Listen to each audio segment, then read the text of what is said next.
Chapter 5, Night of the Living Bones. Of course, finding that secret chamber in the skeleton gave Dana's life a little more glamour. She became a local hero at Thoreau Middle School on Monday, when everyone was buzzing about the Night of the Living Bones.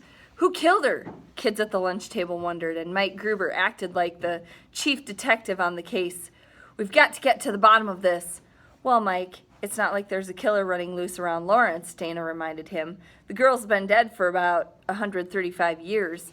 Ann said, she has a name, you know. She bit into her taco and meat flew everywhere. You know her actual name? Sally Benditti asked. Of course, Ann answered, because Dana and I named her. She's Elvira Lincoln. So the whole 7th grade was talking about Elvira with just a hint of awe, as though she were an 8th grader, someone ready to move into high school next year. Wasn't Elvira wearing any clothes? Derek Boyles asked. Not even underwear? I guess it all rotted off her, like her flesh, Dana explained. They found a few scraps of cotton that looked like rags that have been through the washer about 10,000 times, and a little crock, and that's all. Not a word about the diary. It's so sad, Sally mused. I mean, she died all alone in that room, no one to hold her hand? Mike asked. Well, how do you know that? Maybe she was already dead and someone dumped her in the room to hide the body. Maybe that's why they can't find the clothes. What do you think, Jeep? Yeah, Jeep.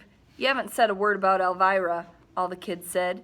Jeep Jeffries slurped his canned peaches while everyone waited for his reply.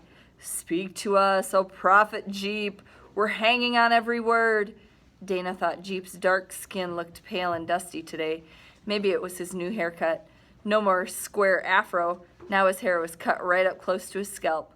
Or maybe he didn't like talking about dead bodies while he ate. They all stared at him a minute until he shoved his tray across the table and said, Get off my back. Hey, what's the matter? Derek asked. What did I do? Not you, Derek. You're not the center of attention of the universe, Mike reminded him. They watched Jeep dump his leftover green beans and stewed tomatoes in the trash and slide his tray onto the conveyor belt. Hey, where are you going? Mike yelled across the room. Jeep came back to the table and straddled the bench. Okay, this pile of bones, this Elvira, she was a slave, right? So how come you think that's so funny? Sorry, man, they all murmured.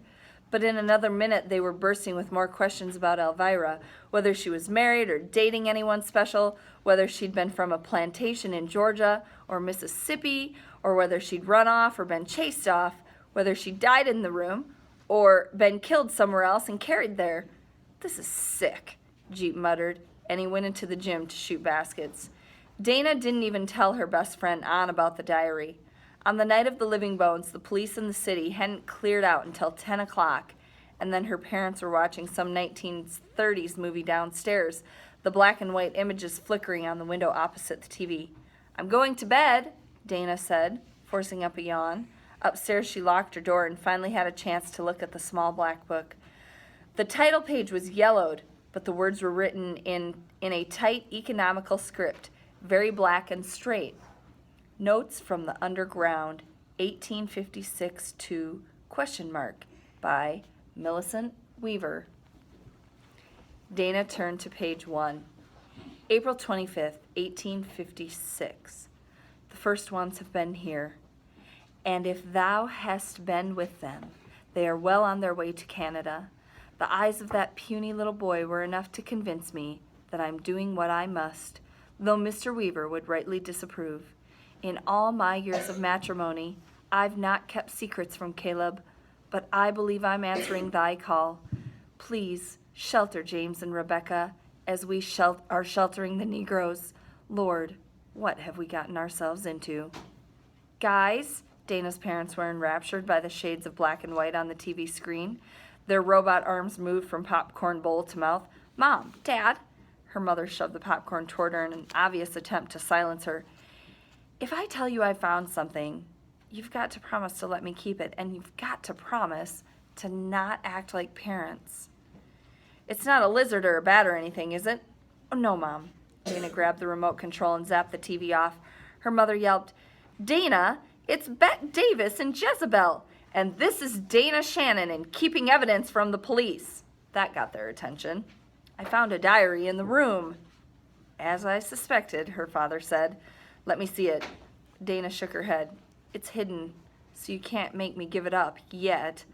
Dr. Baxi said I should find some answers about the bones.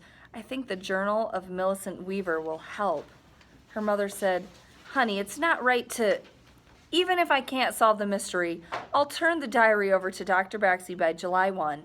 Deal? Her parents exchanged glances and sealed their own pact. Finally, her father said, It's more than a deal, Dana. It's your solemn word.